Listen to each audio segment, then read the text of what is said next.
Los cuatro jinetes del nuevo apocalipsis. Episodio 1.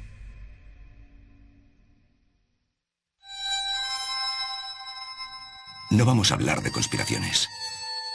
No vamos a extender el miedo. No vamos a culpar ni a banqueros ni a políticos. Vamos a cuestionarnos los sistemas que hemos creado y a proponer posibles reformas. A través de los siglos, los sistemas se han modificado, manipulado e incluso corrompido para favorecer los intereses de unos pocos. Nosotros hemos ido asimilando todos estos cambios, y como el ser humano puede adaptarse a prácticamente cualquier medio, aquello que nos ha permitido sobrevivir es aquello que también nos ha aprisionado. Casi todas las sociedades tienen una élite que trata de conservar su poder. Y lo conservan no solo controlando los medios de producción o con métodos marxistas de control del dinero, sino controlando nuestro mapa cognitivo, nuestros pensamientos. Y lo importante en cuanto a eso no es lo que se dice en público, sino aquello que no se menciona, no se debate. Durante siglos, unos guardianes han manipulado nuestro mapa cognitivo. Pero en 1989... un informático llamado Tim Berners-Lee estableció con éxito la primera comunicación entre un cliente HTTP y un servidor. Internet había nacido. Desde entonces se ha convertido en un tsunami de información libre disponible al instante. Del mismo modo en que la imprenta de Gutenberg luchó por mantener alejado nuestro mapa cognitivo de la élite eclesiástica y real, hoy Internet está empezando a cambiar los gobiernos, las finanzas y los medios. Estamos a las puertas del cambio. Pero para llevarlo a cabo, primero debemos entender todo aquello que nunca nos han dicho. Por eso necesitamos que algunas personas nos digan la verdad para hacer frente a este engaño colectivo. Porque entender algo es quedar libre de ello. Al finalizar la Segunda Guerra Mundial, teníamos la mitad del Producto Interior Bruto de todo el mundo. Fabricábamos 54.000 aviones al año, 7.000 barcos, etc. Éramos la nueva Roma, y lo sabíamos, y creamos un esquema de poder por medio de la Ley de Seguridad Nacional en 1947 para, supuestamente, asegurarnos el control, algo que funcionó muy bien durante la Guerra Fría, pero desde entonces seguimos igual. Y creo que en cierto modo eso refleja nuestra incapacidad para comprender el nuevo mundo.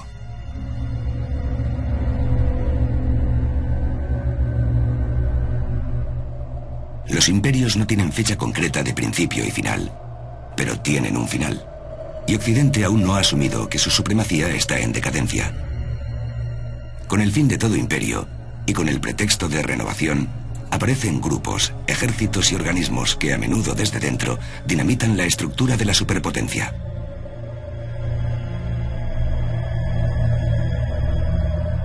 En su ensayo El destino de los imperios, el militar, diplomático, viajero y comandante general Sir John Glatt analizó el ciclo vital de los imperios y encontró importantes similitudes entre todos ellos. Un imperio dura unos 250 años o 10 generaciones, desde los primeros fundadores hasta los últimos consumidores conspicuos que se convierten en una carga para el Estado. La vida de un imperio se compone de 6 fases. La fase de los fundadores, la fase de las conquistas, la fase del comercio, la fase de la abundancia, la fase de la razón y finalmente el pan y circo de la fase de decadencia. Toda fase de decadencia comparte rasgos comunes. Un ejército indisciplinado y sobrealimentado. Una excesiva ostentación de la riqueza. Una brecha abismal entre ricos y pobres. Un deseo de vivir en un país abotargado. Y una gran obsesión por el sexo.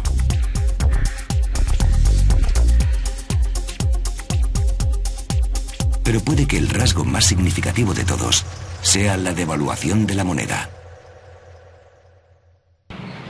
Estados Unidos y Gran Bretaña comenzaron con un patrón bimetálico de oro y plata, ahora obsoleto.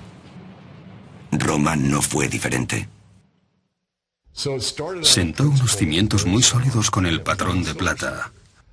Pero a medida que iba cayendo más y más, el denario romano llegó hasta el punto de convertirse en moneda de cobre que se empezó a chapar en plata, cuya circulación fue un éxito. Y al final, a todos los senadores cuyo único propósito fue representar al pueblo, solo les interesaba representar a los que se enriquecían desde arriba. La fortuna de un gran imperio siempre reluce, pero más allá de las apariencias, el ansia desenfrenada de dinero, poder y posesiones materiales da lugar a que el deber y el servicio público sean usurpados por líderes e individuos que ambicionan grandes botines. Según la historia, todos los signos de la caída del imperio están empezando a descubrirse, algunos más graves que otros. La actual crisis financiera y económica, o lo que sea, evidencia la caída del imperio. Los romanos tenían a los gladiadores como entretenimiento y los políticos sabían que esto era así. Cuando el pueblo estaba molesto hacían grandes eventos, organizaban un nuevo evento con un montón de gladiadores. Nosotros lo hacemos todos los días, es un rasgo común en los imperios en declive. Hoy en día, en los Estados Unidos, por ejemplo, encontramos muchísimos programas de televisión que distraen a la gente de lo que realmente está ocurriendo. Los deportes son un claro ejemplo de ello, igual que cuando estaban los gladiadores. Básicamente, nos han inducido al letargo, y nosotros lo hemos aceptado. Al igual que las estrellas deportivas de hoy ganan grandes cantidades de dinero, también lo hacían los aurigas romanos. En el siglo II, uno llamado Gaius Apuleius Diocles amasó una fortuna de 35 millones de sestercios en premios, lo que hoy serían varios miles de millones de dólares. Curiosamente, hay otra profesión que se ensalza cuando un imperio cae. Los romanos, los otomanos y los españoles hicieron de sus chefs celebridades. Este rasgo también tipifica el fin de un imperio. Cuando las cosas iban muy bien, se da este último gran impulso que muestra que estábamos muy bien y que nos sentíamos muy bien, aunque ya no nos sintamos así. Pero todo el mundo quiere hacerlo, con la mejor comida, la mejor música, las mejores películas, un reality show o una revista. Pero nunca tenemos suficiente, aunque no lo necesitemos. Lo que necesitamos es que una fuerte convicción moral y una gran integridad reinen en la sociedad. La generación del baby boom empezó en esta fase de decadencia. Puede que, sin saberlo, hayan roto el pacto intergeneracional secreto. Con el consumismo desmesurado, los precios de las viviendas en alza y el deseo de la eterna juventud, el baby boom ha despilfarrado la herencia de futuras generaciones. Mi generación y la generación que sigue a mi generación hemos olvidado esa frase que aparece en el preámbulo de nuestra Constitución que dice «y nuestra posteridad». De repente, lo único importante somos nosotros, y punto. La generación del baby boom de la que formo parte ha llevado a cabo la peor distribución de capital de la historia. Hemos tenido petróleo barato, o mejor dicho, energía barata. Hemos tenido abundancia de ideas y hemos elegido un sistema y lo hemos perpetuado. Y esa es una de las peores maneras de aprovechar los beneficios que hemos obtenido. Ahora vamos a pagarlo caro. El ser humano es variable y paradójico. Ansiamos la paz y la inmortalidad, pero seguimos inventando nuevos modos de destruirnos los unos a los otros. Somos capaces de realizar los actos más nobles y generosos y las más terribles atrocidades. El ser humano es una criatura compleja. Por ejemplo, somos capaces ahora mismo de actuar, dando lugar a que probablemente, aunque no inevitablemente, nuestros nietos se enfrenten a catástrofes terribles. Y somos conscientes de que con nuestro comportamiento aumentamos esa probabilidad, por mucho que queramos a nuestros nietos. ¿Por qué, a pesar de haber tanta sabiduría en el mundo, seguimos luchando por una distribución justa de la riqueza? ¿Cómo es que la raza humana ha desarrollado este sistema imperfecto cuyo gobierno y economía solo benefician a una minoría a costa de la mayoría? Y con tanta pobreza, en una era de abundancia, ¿cómo es que no tenemos el valor de cambiar esta estructura social tan salvaje? La avaricia es un ingrediente fundamental en la economía moral. El problema no es que no haya riqueza suficiente en el mundo. Dicen que hay pobreza y que tenemos que crear más riqueza. Pero en el mundo hay lo suficiente para cubrir todas las necesidades, como dijo Mahatma Gandhi, pero no para cubrir todas las avaricias. ¿Pero será simplemente avaricia o irá más allá? ¿Es un problema sistémico? Como civilización, está claro que hemos tenido éxito. Lo hemos hecho muy bien. Llegó la revolución industrial y hemos sobrevivido. Construimos tecnología militar y hasta ahora hemos sobrevivido. Hemos construido un sistema bancario y estamos intentando sobrevivir, pero sí que hemos tenido éxito. Es como si por haber trabajado en Wall Street durante 7 años hubiera experimentado lo mismo que aquellos que trabajan en una planta procesadora de carne y se hacen vegetarianos. Porque trabajando en Wall Street ves como bancos como Goldman, JP Morgan y otros hacen dinero y cuando ves dinero te pones enfermo. Yo creo que si la gente supiera hasta dónde es capaz de llegar el sistema bancario, como dijo Henry Ford, habría una revolución mañana mismo. Lo cierto es que la mayoría de gente piensa que lo que hacen los bancos es prestarle el dinero que otra persona ha metido previamente en el banco. Pero lo que realmente hace un banco comercial es sacar dinero de la nada y dártelo prestado con intereses. Si yo hiciera eso, si fabricara dinero en mi propia casa, se llamaría falsificación. Si un contable saca dinero de la nada en una empresa, se llamaría manipular las cuentas. Pero si un banco lo hace, es perfectamente legal. Y mientras permitamos que el fraude sea legal, podrán aparecer todo tipo de problemas en el sistema económico y no podremos hacer nada. Los bancos privados sacan dinero de la nada y lo prestan con intereses. ¡Qué cosa tan absurda! Cuando enseño a los adolescentes cosas sobre dinero y bancos y cómo los bancos nunca se lo creen, tienes que explicarlo una y otra vez. Sí, los bancos fabrican el dinero, así funcionan. Y es algo absurdo. Y hacen bien al poner en duda que eso sea lo que está pasando, pero lo es. Si el lobby bancario es muy fuerte, dirán, no queremos cambiar el sistema porque estamos haciendo mucho dinero con él. Lo que vamos a hacer es tratar de convencer a la gente de que es culpa suya, que su salario es demasiado alto y que por eso ha subido la inflación. O la gente especula con el ladrillo y por eso los precios están subiendo. Lo que no van a decir es que todo esto ocurre porque los bancos fabrican dinero de la nada y lo introducen en el sistema y que eso hace subir los precios. ¿Y cómo es que hemos acabado con un sistema en el que los bancos tienen el poder de crear dinero? Desde 1971, cuando el presidente Nixon eliminó en Estados Unidos lo que quedaba del patrón de oro, el mundo empezó a operar bajo un sistema monetario llamado fiat. El dólar, la libra, el euro, todas son monedas fiat de los gobiernos. Fiat es una palabra latina que significa hágase. Según la ley, el dinero es la moneda del gobierno.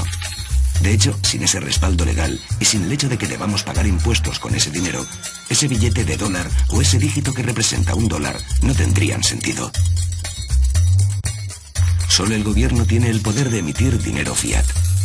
Pero los bancos pueden fabricarlo a través de préstamos. Durante los últimos 40 años, desde que este sistema de dinero fiat se convirtiera en la norma internacional, el suministro de dinero ha crecido de forma exponencial. De hecho, hemos visto el mayor crecimiento del suministro de dinero de la historia. Pero, ¿quién se beneficia?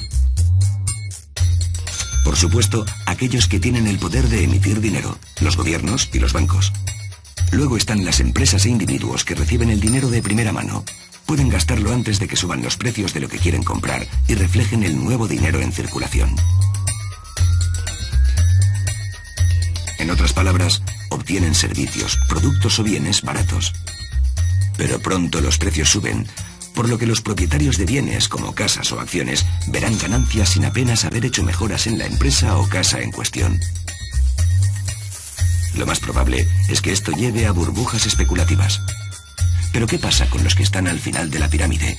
aquellos cuyo salario es fijo o aquellos que viven en zonas aisladas o que no tienen ahorros. Cuando este dinero recién fabricado llega a sus manos, los precios de las cosas que quieren comprar ya han subido y sus ahorros pierden valor y sus sueldos permanecen inalterados. En algunos casos tienen que pedir créditos para poder permitirse cosas que antes sí se podían permitir, lo que significa que deberán devolverlo a los bancos. En realidad, el proceso de fabricar dinero solo redistribuye la riqueza desde el final hasta la punta de la pirámide. Y así, el creciente abismo entre ricos y pobres se hace cada vez más grande y más grande. Si eliminas el patrón del oro y estableces el sistema fiduciario como moneda combinado con un sistema bancario con reserva fraccionada, acabas generando una deuda más rápidamente de lo que puedes producir dinero para soportar esa deuda. De ese modo, vuelves a la esclavitud de la deuda.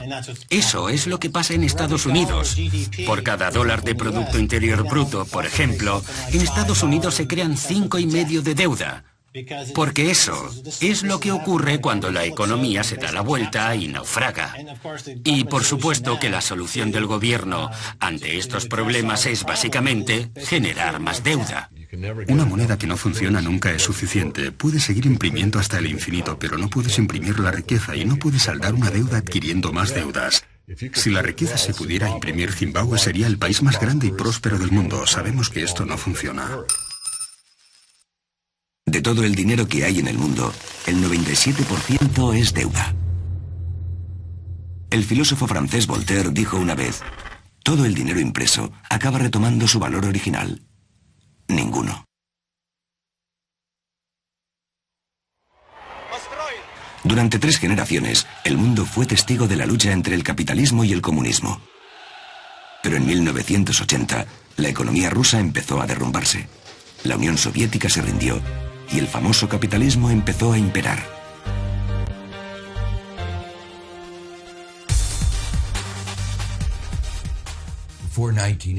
Antes de 1989 teníamos una batalla entre el consumismo y el mercado, y en aquella batalla se intentaba ocultar los errores de la economía de mercado. Es muy importante que en la batalla no critiques a nuestro bando mientras estamos luchando contra el otro. Y el otro bando era el del autoritarismo socialista, cuyo intento de procurar bienestar a toda la sociedad había fracasado. Así que estaba claro, si tenías que elegir entre esos dos, ¿cuál era el mejor? El comunismo fracasó primero por varias razones. Era ineficiente, no respetaba los derechos humanos y otras cosas. Por eso, el occidente capitalista seguía pensando en tono triunfalista: nuestro adversario ha fracasado y eso significa que lo estamos haciendo bien.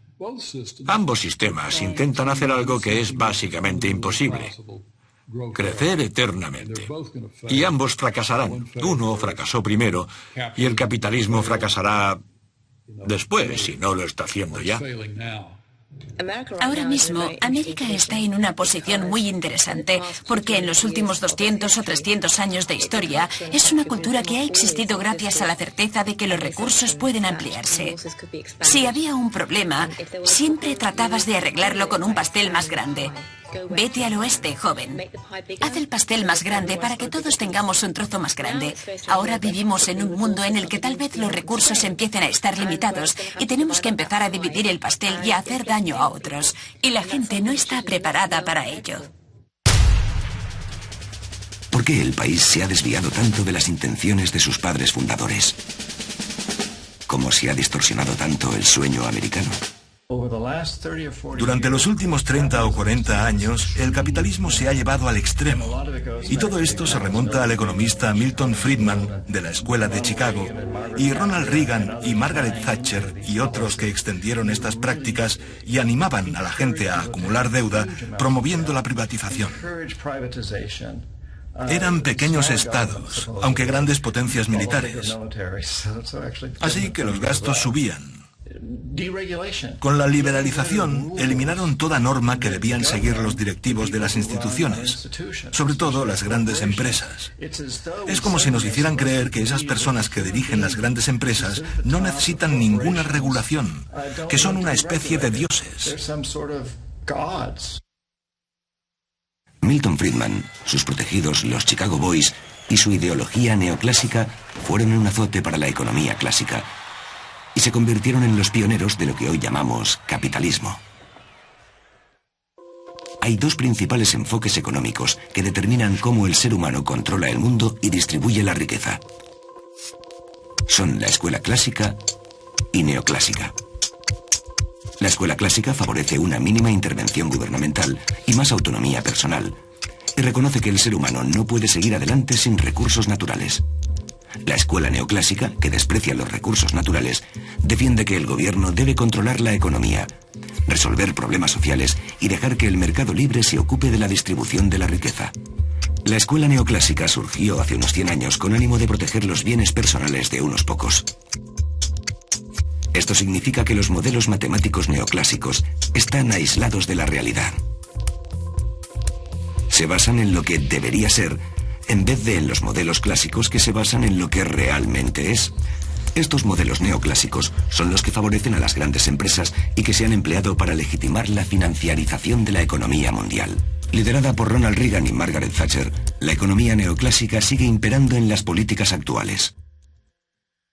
La revolución Reagan, como se llama en Estados Unidos, o la revolución Reagan-Thatcher, como se denomina mundialmente, supuso un gran cambio en la estructura de poder y un intercambio de oportunidades y de riqueza. No es que los pobres se lo hayan dado a los ricos, sino que fue una transferencia entre privilegiados, de modo que el sector financiero en particular, en Estados Unidos, por ejemplo, aunque también en Reino Unido y otros países, empezó a generar muchos más beneficios y los salarios base del sector mejoraron de forma homogénea. Se incrementaron. Nos centramos en las primas, pero también una transferencia desde la parte no financiera de la economía hacia la parte financiera de la economía que no tiene precedentes en cuanto a los datos que disponemos. Y hablo de toda la historia.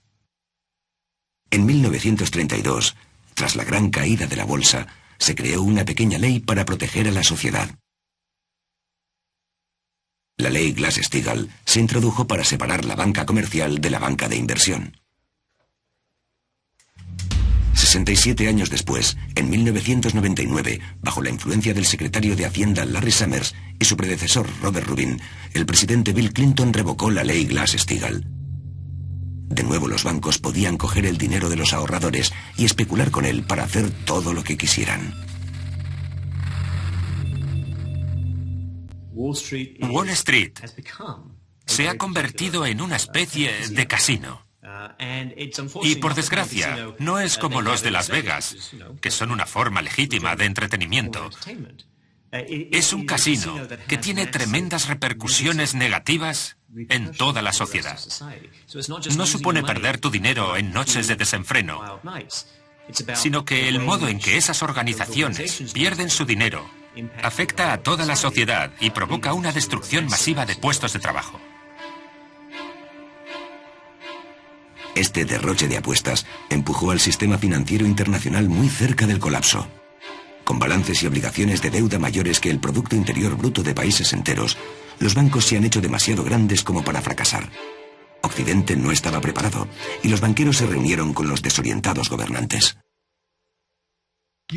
Tenemos que salvarnos. Necesitamos dinero.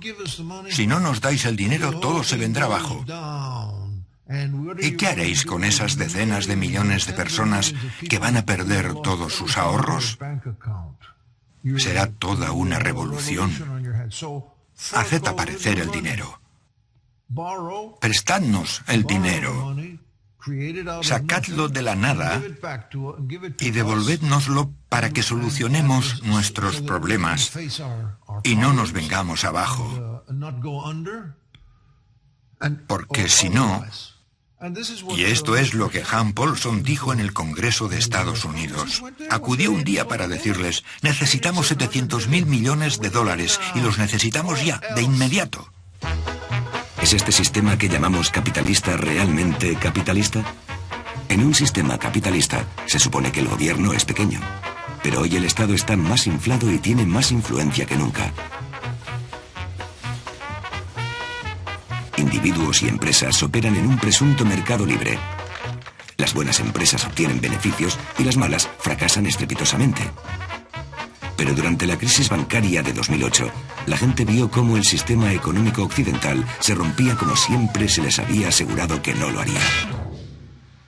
Socialismo para los ricos, capitalismo para los pobres. En América, por ejemplo, los bancos que tenían problemas fueron castigados por el gobierno. Eso era socialismo. La gente no apoya un sistema socialista en América, pero ahora es el país más socialista que existe. Tenemos un sistema que no es el típico sistema capitalista. Los ricos cometen errores, pero no son castigados.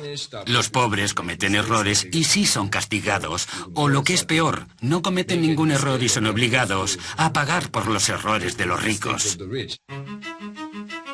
Cuando el contribuyente se hace cargo de la mala especulación de los bancos, entonces, en vez de que la economía esté al servicio del ser humano, el ser humano está perpetuamente al servicio de las amorales organizaciones financieras.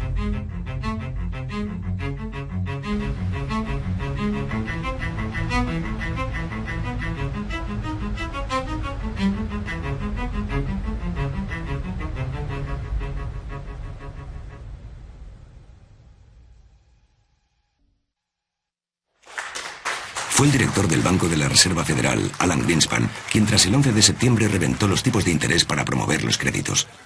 Los banqueros necesitaban nuevos participantes para mantener el flujo económico en un sistema que se había convertido en un juego piramidal global. Todo este dinero recién creado se destinó al mercado inmobiliario y provocó una inflación sin precedentes. Los precios subieron cada vez más. Las madres primerizas volvieron a trabajar para poder pagar hipotecas interminables y el sueño angloamericano empezó a basarse en la especulación inmobiliaria. El mercado inmobiliario occidental no tiene que ver con la propiedad. El mercado inmobiliario occidental existe para que la gente de a pie salga adelante, porque la gente de a pie no llega a fin de mes. Lo que hemos creado es una gran burbuja inmobiliaria que chupa una gran cantidad de capital, un capital que se extrae de innovaciones económicas legítimas y al que se le da un uso especulativo sin obtener beneficio legítimo alguno.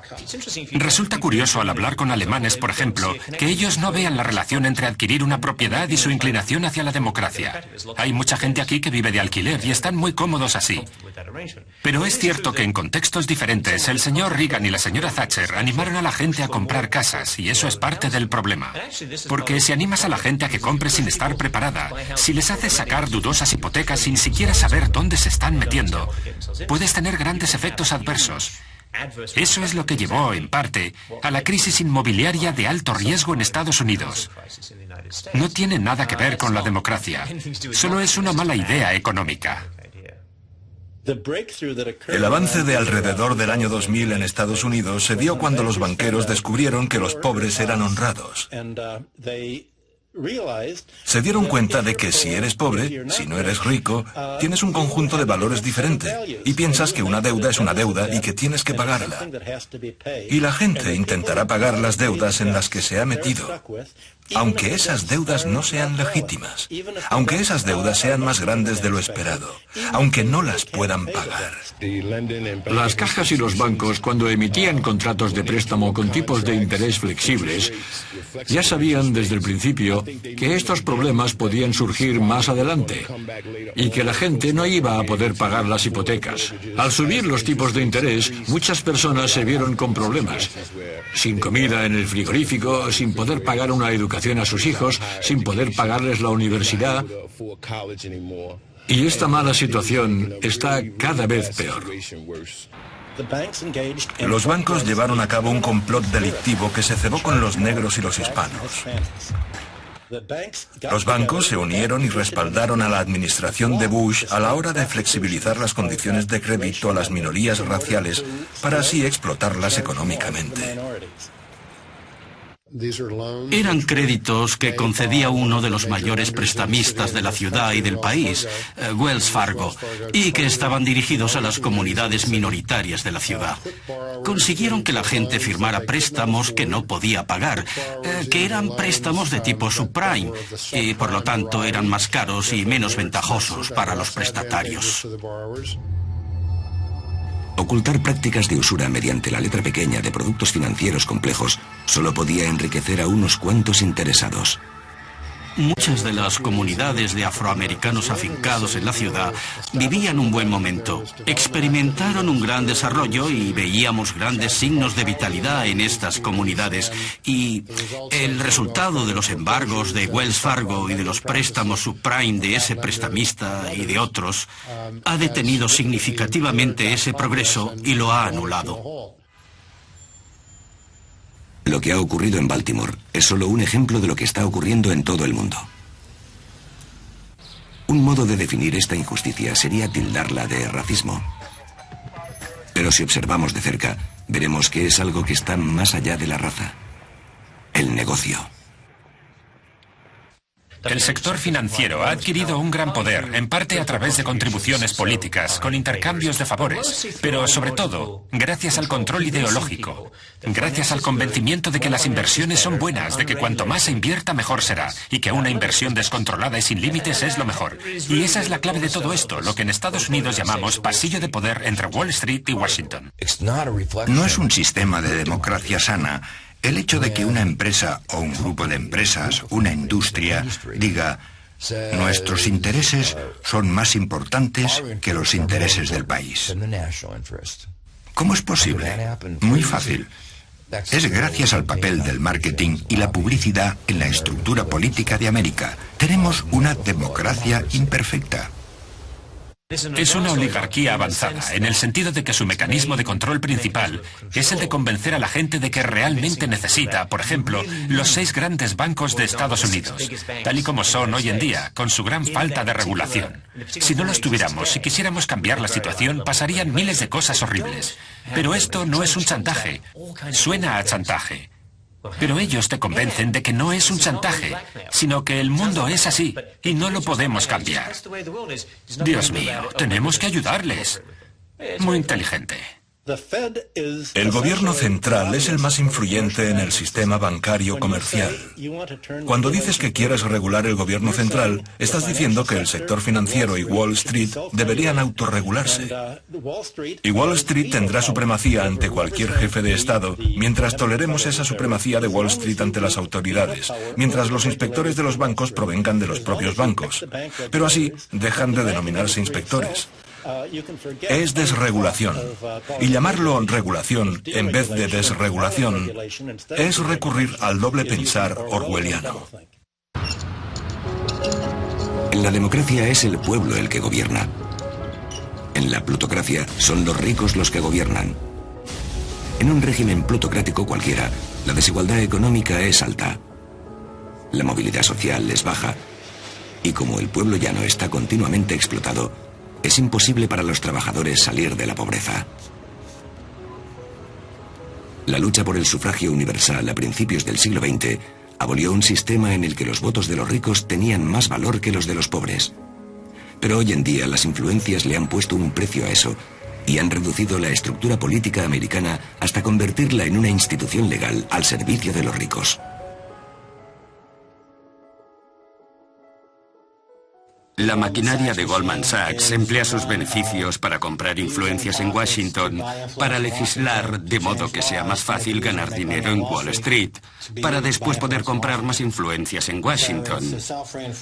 Por tanto, es una maquinaria autoalimentada de un modo ilícito y que sigue creciendo como un parásito en la economía y matando al portador.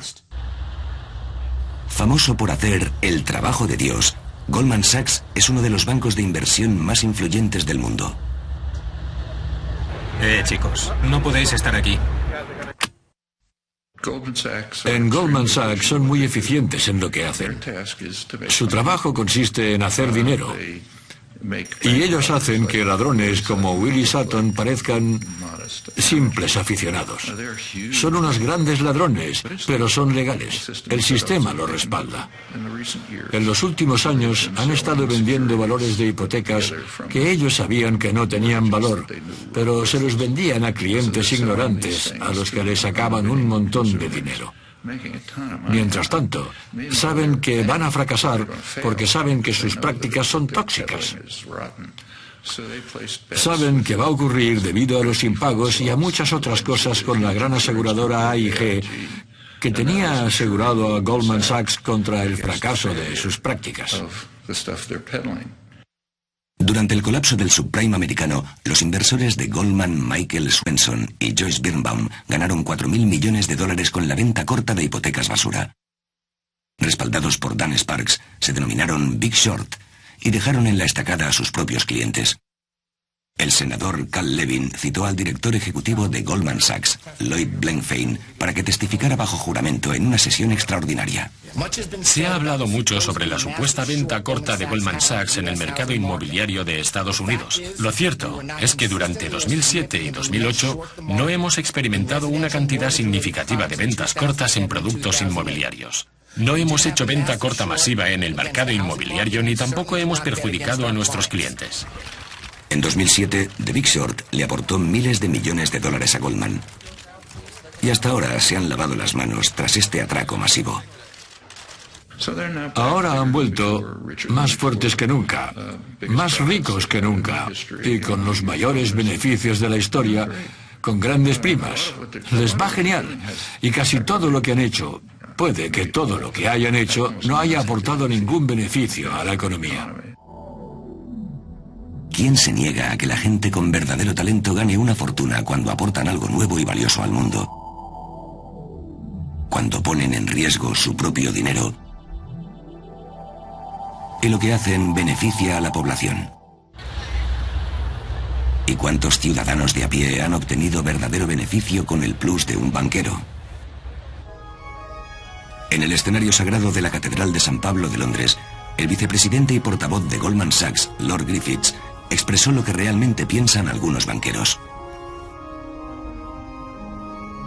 El devoto cristiano defendía los pluses abusivos. No me siento desgraciado, tengo esperanza. Y creo que debemos tolerar la desigualdad como una vía para conseguir una mayor prosperidad y oportunidades para todos. Un principio cristiano fundamental, como también lo es del Islam, así como del judaísmo, es que la riqueza debe compartirse, el dinero debe compartirse. No te lo puedes quedar para ti solo, y de ahí surgen muchas ideas sobre justicia y economía y todo eso. Pero ya no es así. La gente cada vez acumula más y más. Y para mí es asqueroso ver cómo la gente pierde su casa, su trabajo, y que no puede pagar la hipoteca a banqueros que han cometido un gran error y que después han cobrado grandes primas. Lo siento, pero está mal. Y no entiendo por qué no nos escandalizamos más con eso. Cuando la gente rica te dice que, concretamente ellos, se han hecho ricos por medio de estos atroces mecanismos de estafa, es un simple autobombo que deberíamos rechazar. Es cierto que al organizar una sociedad humana, algunos se adelantan y otros se quedan atrás. Es un mecanismo natural. Pero decir, vaya, debemos tener desigualdad para que Goldman Sachs pueda organizarse de este modo, no tiene ningún sentido. ¿En qué situación, en qué punto entra la moralidad en cuestiones económicas? En cierto modo, mucha gente piensa que Adam Smith nos dio carta blanca, nos enseñó a no pensar en la moralidad, porque lo que Adam Smith decía era que los individuos que buscan el beneficio propio son guiados por una especie de mano invisible para crear bienestar en la sociedad. Sin embargo, Adam Smith no dijo nada de eso, porque Adam Smith era muy consciente de que una acumulación de negocios iba contra el interés público y hacía subir los precios. Era consciente del monopolio, era consciente de la importancia de la educación que el sector privado no podía facilitar, y él mismo era consciente de todas las limitaciones, pero sus descendientes modernos han olvidado todas estas advertencias. Adam Smith fue el padrino de la economía clásica, pero desde su publicación su trabajo se ha usado como pelota política, y los financieros han tergiversado sus palabras a su antojo. Lord Griffiths aboga por el libre albedrío y defiende la idea de que si los banqueros se hacen ricos, nosotros también nos haremos ricos por medio de un proceso conocido como teoría del chorreo o teoría del caballo y el gorrión. Si el comedero del caballo está lleno, caerá algo al suelo para los gorriones. La idea es que la riqueza extrema concentrada en una pequeña minoría acabará salpicando al resto. Pero esto no funciona. Porque en el momento en el que el dinero llega al final de la pirámide económica, ya ha perdido todo su valor adquisitivo.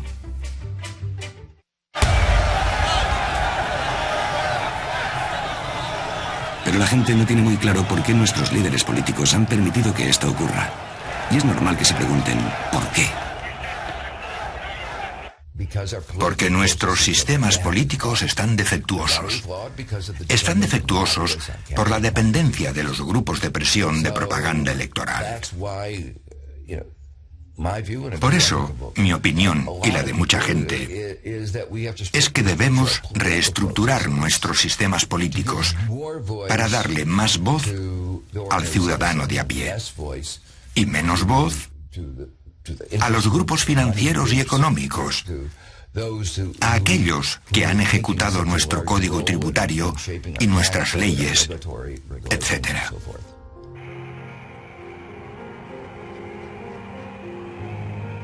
Me detuve frente a la puerta de la casa de Colin Powell. Le miré y le dije, ¿qué será lo siguiente, jefe? Me contestó, ¿a qué te refieres? Yo le dije, ¿qué vas a hacer? ¿A dónde vas a ir? Estoy escribiendo un libro. Ya sé que estás escribiendo un libro, pero no vas a hacer eso el resto de tu vida. ¿A dónde irás? Y él me dijo, puede que siga en algún ministerio, pero antes está el dinero. Le pregunté, ¿dinero? Y él me dijo, sí, millones. Es la única manera de trabajar en un ministerio del gobierno americano. Madre mía. Los demócratas y los republicanos están sujetos a intereses corporativos y hasta que no se liberen de esos intereses corporativos no tendremos un buen gobierno.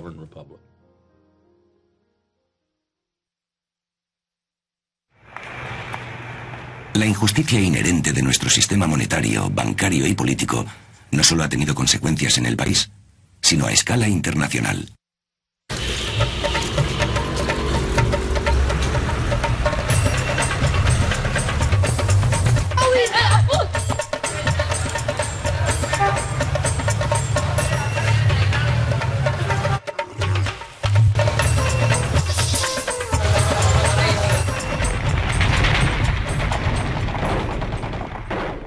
Los líderes occidentales han presentado su campaña militar en Irak, Afganistán y Pakistán como una obligación moral.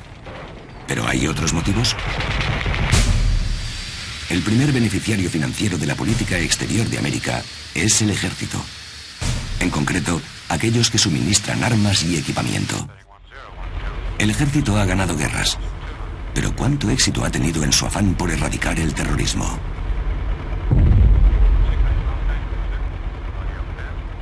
Los bombardeos no solo han fracasado, sino que han provocado más extremismo. Han contribuido a la radicalización de los jóvenes en la frontera noroeste y también en zonas de Punjab y Pakistán. Y cada vez más, y a veces, parece que América lo hace deliberadamente para desestabilizar a Pakistán. No estoy seguro de ello, pero sí que creo que cuando matas a 10 de los que apoyan esta máxima, los llamados terroristas, creas 500 más, porque ven los bombardeos como ataques al Estado soberano de Pakistán.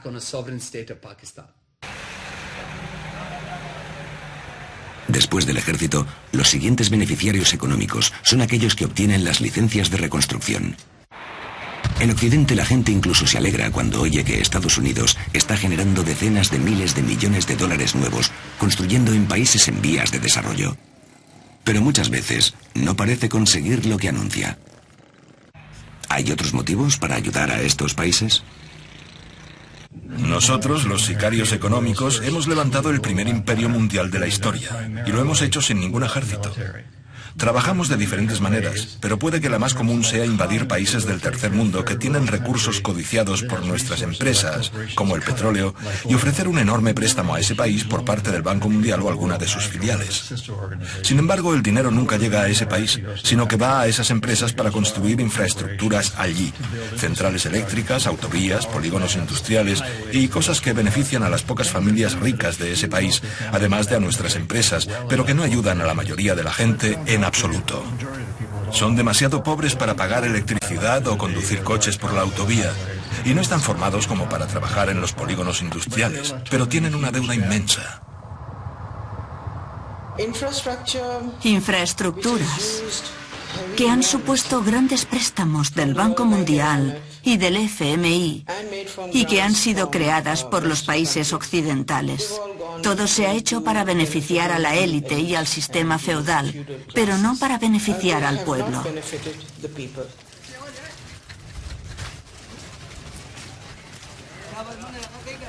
Las masas tienen muy poco.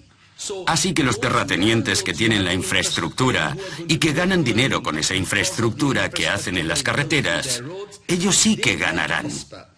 Y para los que no tienen recursos, los que no tienen trabajo, no existe ninguna actividad económica, nada relacionado con la producción, para que puedan vender y beneficiarse también. Si no lo tienen, ¿qué hacen? Recurren a los talibanes porque ven que el enemigo se acerca para llevarse lo poco que tienen. Tengo entendido que el presidente Obama quiere invertir $7.000 millones y medio de dólares en infraestructuras en Pakistán para paliar la pobreza y eliminar a los oponentes y el sentimiento antiamericano que tienen aquí. Sean cuales sean sus motivos, no nos es imprescindible. De hecho, tal vez sea lo peor que puede hacer. Este tipo de ayuda va a ser un estorbo. Va a empeorar las cosas porque va a imponer rasgos artificiales en zonas rurales. ¿Habrá alguna ayuda exterior de Estados Unidos puramente altruista? ¿Hasta qué punto le influyen los bancos y las empresas que se enriquecen gracias a ella? La obsesión americana por la democracia está plagada de contradicciones, y la principal es que proclaman la democracia a punta de pistola y que se enfrentan a regímenes que son democráticos, pero no lo son al gusto de América.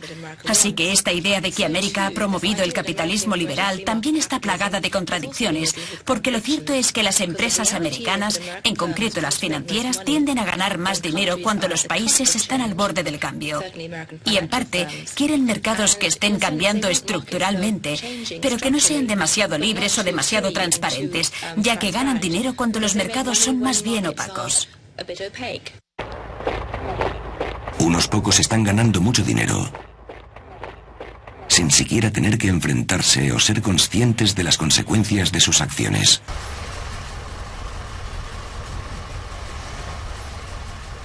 ¿Qué importa si en África mueren 5 millones de niños por la deuda del año anterior? Tengo una prima de 1 millón de libras, ¿sabes?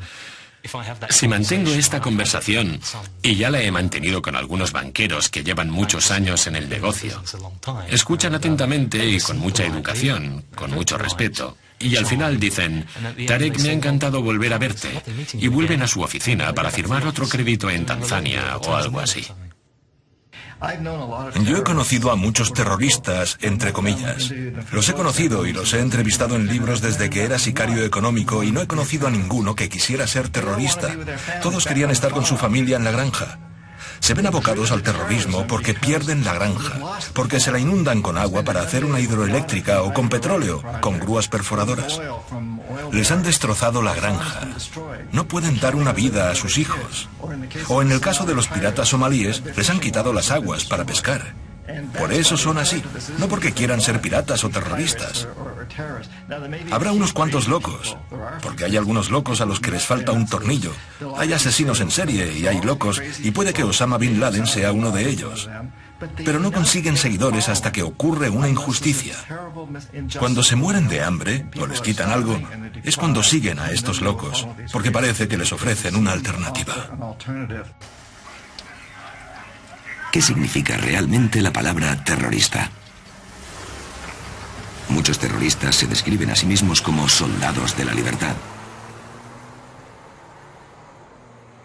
¿Son posibles ataques terroristas dirigidos únicamente a empresas, especuladores y políticos occidentales? Cuando hablamos de terrorismo, hablamos de un ataque hacia nosotros, no de un ataque nuestro hacia ellos. Lo que ellos nos hacen a nosotros puede ser horrible, pero no es ni una pequeña parte de lo que estamos haciéndoles nosotros. Por ejemplo, el 11 de septiembre fue un ataque terrorista muy serio. Puede que el peor ataque terrorista de la historia, pero podía haber sido peor. Supongamos, por ejemplo, que Al-Qaeda bombardea Washington y la Casa Blanca, que matan al presidente e instauran una fuerte dictadura militar y que traen a un montón de economistas que llevan la economía a un caos histórico. Eso habría sido peor que el 11 de septiembre. No me lo estoy inventando, ocurrió así. Lo llaman el primer 11 de septiembre en Sudamérica y ocurrió en Chile. El 11 de septiembre de 1973, el presidente chileno elegido democráticamente, Salvador Allende, fue derrocado por un golpe de Estado. Empezó la dictadura con Augusto Pinochet hasta el año 1990. Eliminaban sistemáticamente toda disidencia política. Miles de personas fueron detenidas y asesinadas. ¿Quién llevó a cabo aquel 11 de septiembre? No es difícil saberlo. Estaban en Washington y Londres. Pero eso no es oficial, eso no cuenta. Hay un principio ideológico que nos insta a no fijarnos en nuestros delitos. Sin embargo, debemos exaltar los delitos ajenos y mostrar honor oponiéndonos a ellos. La solución a las verdaderas causas del denominado terrorismo no es empeorar la desigualdad económica. Si de verdad los políticos quisieran combatir el terrorismo, deberían empezar haciendo una gran reforma en casa. Porque mientras los grandes imperios bancarios lleven a cabo infraestructuras y generen deuda en otros países, Occidente seguirá exportando injusticia por medio de las finanzas. Millones de personas perderán su hogar, el terrorismo crecerá y el neocolonialismo acabará cada vez con más vidas en todo el mundo.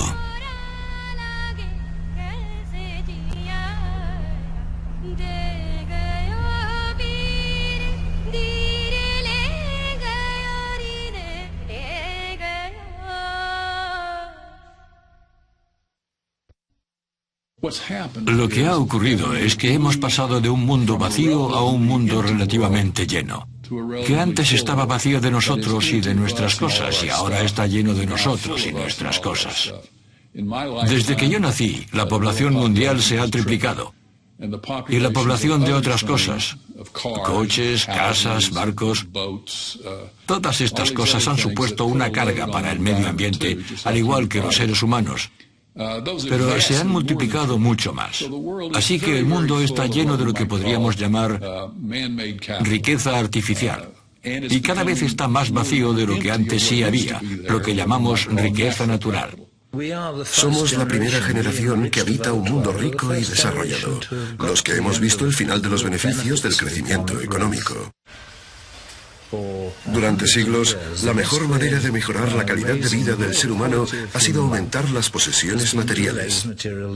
Y eso es lo que ha mejorado la esperanza de vida y lo que ha aumentado la felicidad y otros indicadores del bienestar. Sin embargo, ahora todas esas cosas se han desligado del crecimiento económico. Lo paradójico es que cuanto más crecemos, más pobreza creamos. Nuestro egoísta sistema económico parece que nunca consiga perfeccionarse. Por eso, mientras seguimos saqueando la riqueza natural de la Tierra, ¿será el momento de replantearnos nuestro concepto occidental de progreso? Del mismo modo en que el baby boom ha fracasado en salvaguardar las generaciones futuras, nuestra obsoleta mentalidad ansiosa por agotar el planeta podría tener nefastas consecuencias. Nuestra coyuntura económica promueve la ley del más fuerte, competitividad y confrontación, mientras que el progreso que el ser humano ha conseguido a través de milenios se ha basado siempre en la cooperación. En todas las especies, en casi todos los animales, existe un gran conflicto potencial. Porque en todas las especies, todos sus miembros tienen las mismas necesidades. Por eso pueden surgir pugnas por conseguir alimento, refugio, nidos, territorio y parejas sexuales. Todas esas cosas. Pero el ser humano siempre ha tenido la otra opción. Tenemos la opción de recurrir a nuestra capacidad de apoyo, amor, ayuda y cooperación, y en mayor medida que cualquier otro animal. Por eso, los demás pueden ser lo mejor o lo peor. Tú puedes ser mi peor enemigo o mi mejor punto de apoyo. En una sociedad progresista, para cubrir nuestras necesidades comunes económicas, sociales y culturales, debemos cambiar la globalización por la localización. Los beneficios de un sentido compartido de la comunidad, de la responsabilidad y de la voluntad en un mundo guiado por la producción y no el consumo, conducirían a la felicidad y a la satisfacción. De hecho, debemos preguntarnos, ¿nos hace felices nuestro estilo de vida consumista? Si estuviéramos viviendo en el siglo XIX y alguien nos dijera que 100 años después la gente iba a vivir con toda esta riqueza y comodidad, ya sabes, con calefacción central y con la capacidad de tirar toda esa comida que tiramos, imaginaríamos un estado de extraordinaria armonía social y un mundo de color de rosa. Y es muy interesante el contraste entre, digamos, el éxito material de nuestras sociedades y su fracaso social. El crecimiento de la economía exige que hagamos del consumo un modo de vida. Todos aspiran a morir con los mejores caprichos, y comprar ha sustituido la satisfacción espiritual. No es de extrañar que las ventas de los antidepresivos se hayan disparado. Lo cierto es que la economía mundial, a lo largo de estos años, una buena parte de mi vida, se ha basado en los ejércitos o en producir cosas que casi nadie necesita. Y que tampoco quiere, si me apuras, pero todos debemos tenerlas. El consumismo está dominado por nuestra naturaleza extraordinariamente social. Porque queremos tener aquello que nos hace vernos mejor ante los demás. Porque nos vemos a través de los ojos de los demás, de sus sentimientos de vergüenza u orgullo y puede que de envidia o algo parecido. Por eso los bienes son solo un medio para, digamos, mediar entre unos y otros en esta jerarquía tan alienada.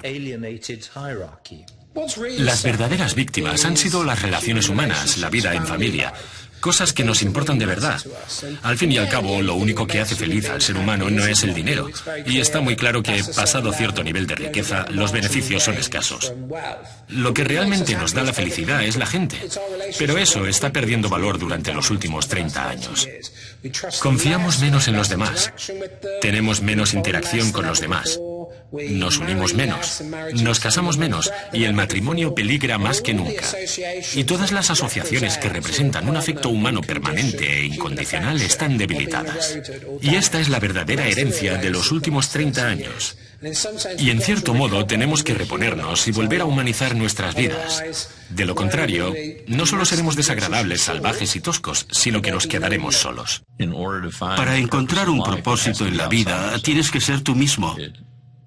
No importa la imagen exterior que te construyas, mientras sea algo positivo que la sociedad persigue.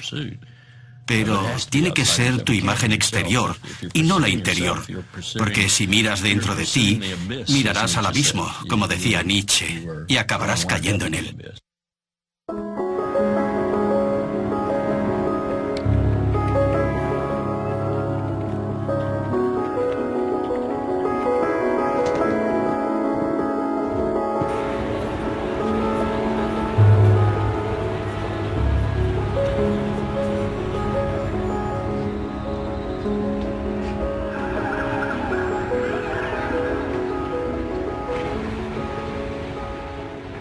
Uno de los pilares culturales que forman el pensamiento occidental actual es la construcción cinematográfica de Hollywood, que sigue un patrón cultural concreto, un principio, un nudo y un desenlace. Hay dramatismo, tensión, hay determinación. Suele haber un bueno y un malo, y hay historias que representan toda situación humana.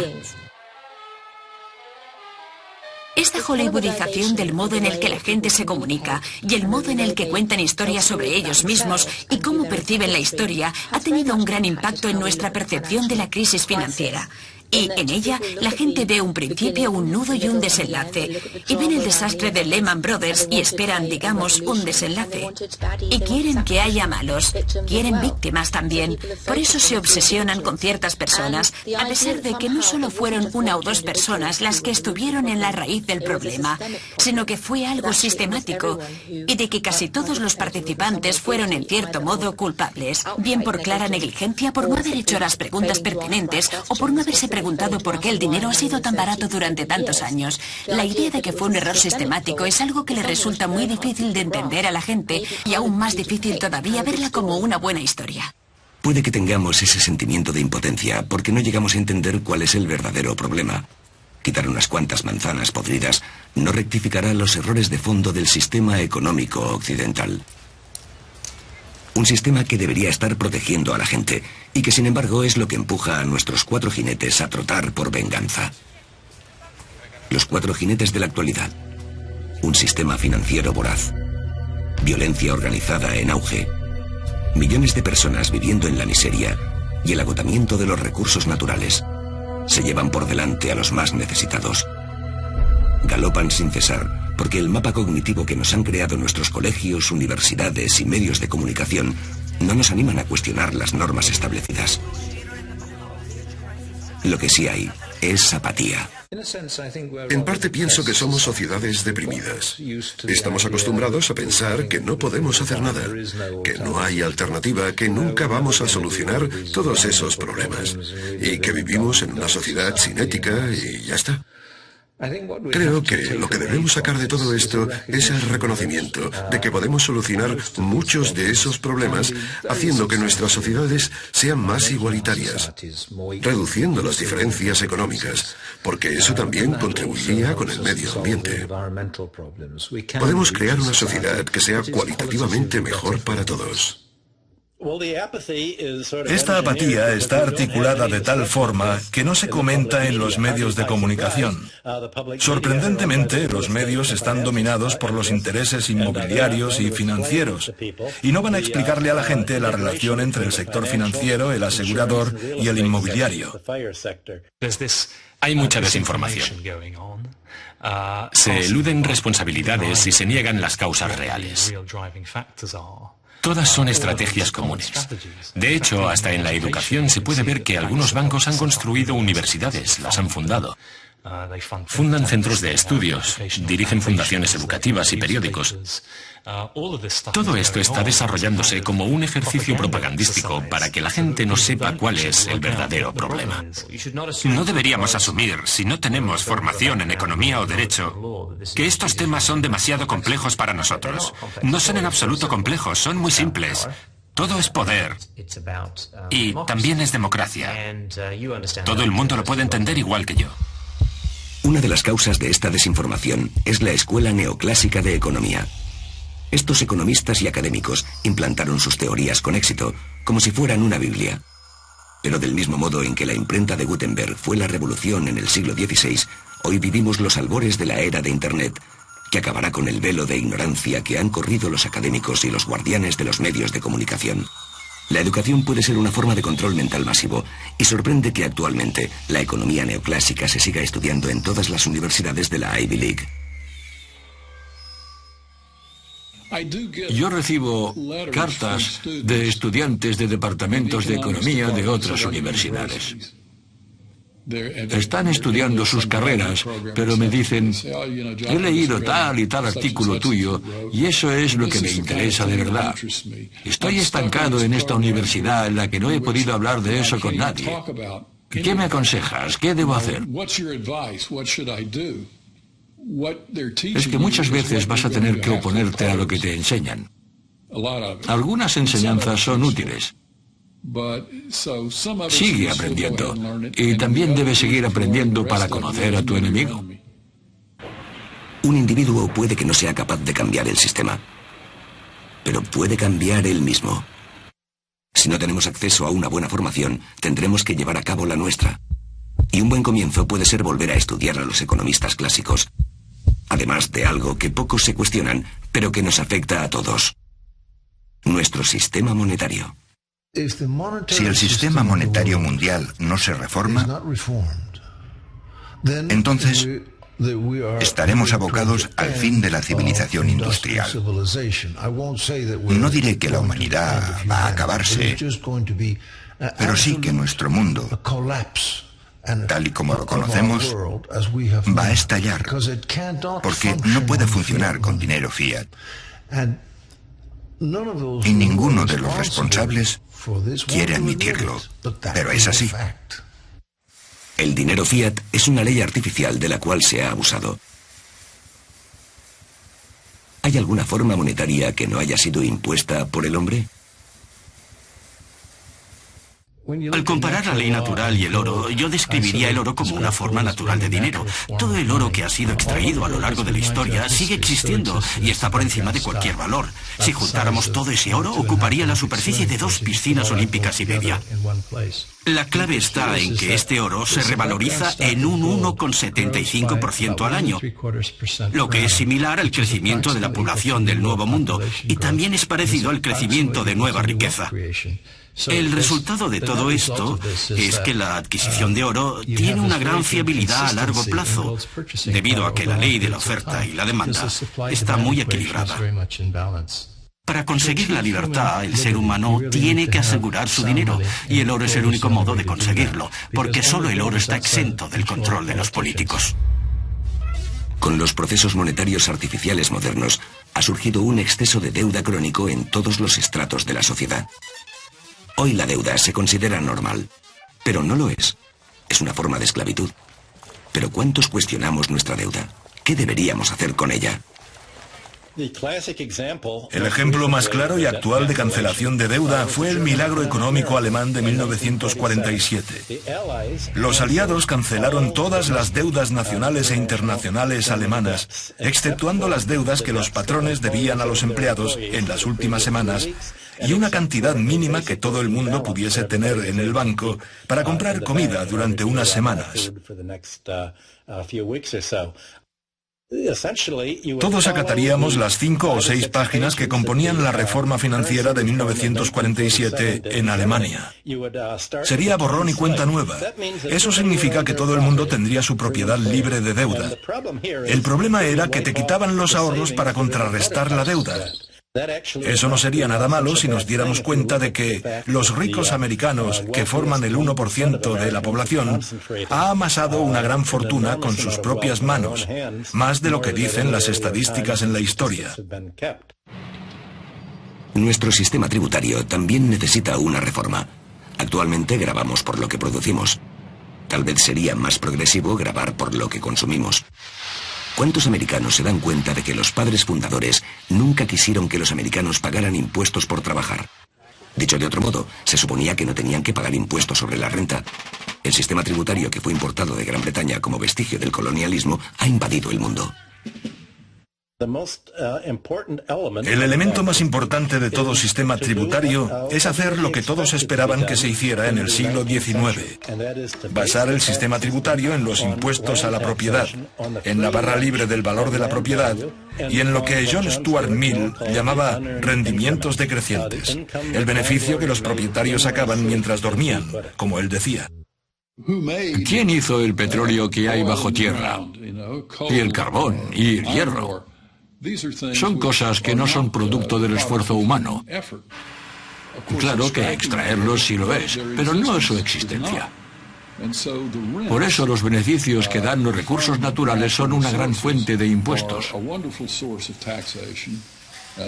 Nadie los ha fabricado, así que cuando los grabas, provocas que los demás los usen con más eficiencia. Al parecer es lo mejor para grabar, y no el trabajo y la riqueza.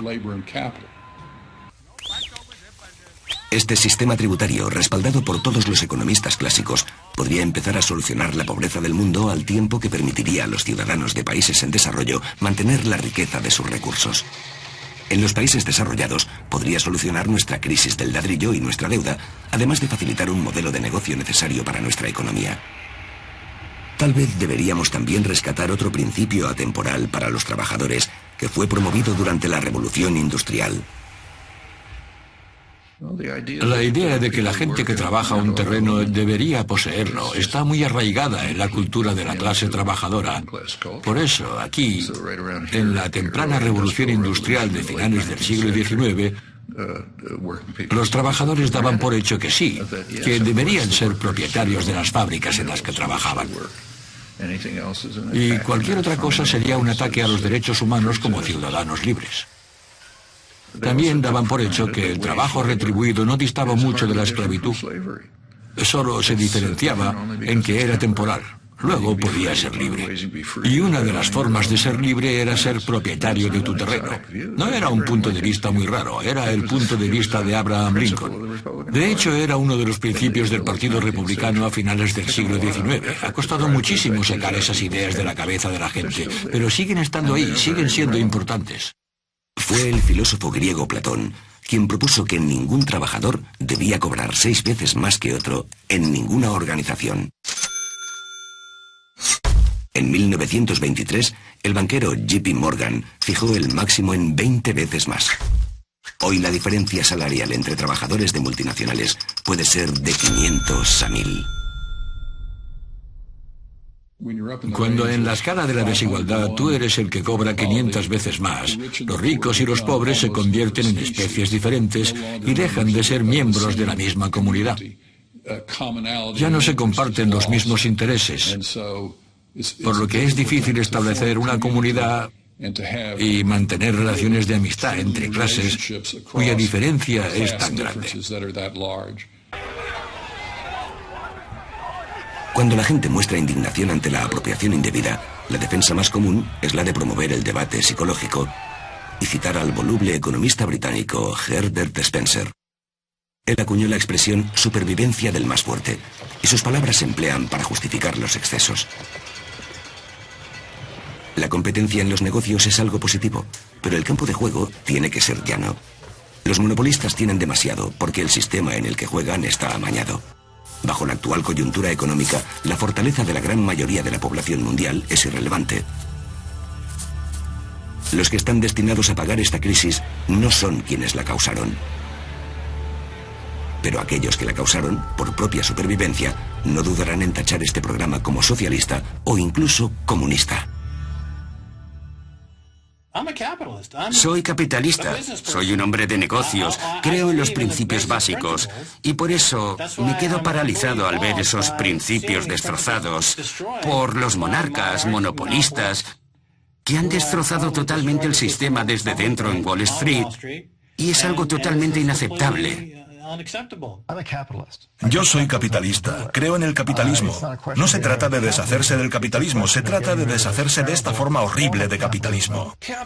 El capitalismo, más conocido como economía de mercado, no solo tiene futuro, sino que no puedo ver el futuro del mundo sin él.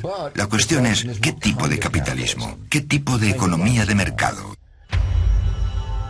Un sistema de capitalismo reformado sobre los cimientos del dinero independiente, un sistema tributario basado en el consumo y no en los beneficios, y negocios regentados por los propios empleados, podrían ser los cimientos de una economía que no depende de un constante crecimiento y está al servicio de la deuda. Hemos soportado el famoso mercado libre durante siglos, pero lejos de liberarnos, nos ha llevado a destruir la naturaleza y a destruirnos los unos a los otros, en un intento fallido de progresar. Es totalmente absurdo sugerir que existe un límite totalmente definido en el mercado que nunca deberíamos cambiar. Y eso es lo que los economistas del mercado libre quieren que tú creas, porque una vez te han convencido de ello y lo afirman, porque encima afirman que tienen la verdad absoluta porque son doctores en economía. Te dicen todo lo que se les ocurre y tú tienes que acatarlo. Y así es como podemos identificar a esos tipos. La política consiste en definir los límites del mercado, porque si somos conscientes de ello, hay muchas cosas que se han expulsado del mercado durante los últimos 2 o 3 siglos. Estaba la compraventa de seres humanos, la explotación infantil y muchas cosas que hoy no concebimos como lícitas. Así es como hemos redibujado estos límites y no tiene por qué ser negativo redibujarlos otra vez. La quiebra que ocurrió en la Gran Depresión y que hoy estamos viviendo de nuevo a principios del siglo XXI existe porque, en nombre del crecimiento, aquellos que contribuyen poco en el sistema han prescindido de mucho. Las empresas multinacionales y los bancos siempre aspirarán a crecer sin la necesidad de compensar a aquellos que sí que trabajan para producir beneficios. En el pasado, cada vez que los que contribuían poco se llevaban demasiado, el pueblo se levantaba para poner fin a las prácticas salvajes de un enemigo reconocido. Hoy la pregunta que nos hacemos es, con tanto enemigo desconocido invadiendo nuestro sistema económico y democrático, ¿podríamos volver a hacerlo? Claro que podemos volver a hacerlo, porque es un ciclo. No somos títeres deudores. Aunque sí puede que seamos ratones moviendo la rueda de una gran jaula que alguien ha instalado. La economía mejora, se establece un orden y se gana mucho dinero en la banca. Es muy fácil comprar a los políticos. Pero la esencia de la democracia americana, es la lucha continua, porque en 1830 Andrew Jackson desafió al segundo banco en Estados Unidos, a principios del siglo XX. Teddy Roosevelt desafió a J.P. Morgan y a Johnny Rockefeller. En 1930, Franklin Delano Roosevelt desafió a todo Wall Street, y ahora tenemos que hacer lo mismo. Lo único que veo con optimismo y no con escepticismo o pesimismo son mis estudiantes. Primero porque no intuyo aspiración a llegar a Wall Street entre ellos, sino todo lo contrario. Segundo, porque veo que desprecian a aquellos que son interesados, no solo a los que quieren ganar dinero, sino que desprecian a aquellos que lo único que quieren es ganar dinero. La crisis a la que hoy nos enfrentamos está provocada por el ser humano. Y lo que el ser humano crea, el ser humano puede cambiarlo. Por eso, todos somos capaces de transformar nuestro mundo. Las revoluciones son filosóficas.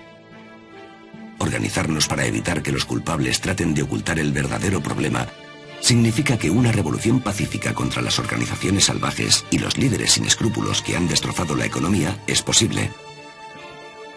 Los bancos centralizados, el capitalismo manipulado, la especulación urbanística, los impuestos y la economía neoclásica han corporativizado la democracia, falsificado el progreso y distorsionado el destino del ser humano, comprometiendo el futuro de este planeta. Si no intentamos solucionar estos problemas, la próxima implosión ocurrirá a una escala inimaginable.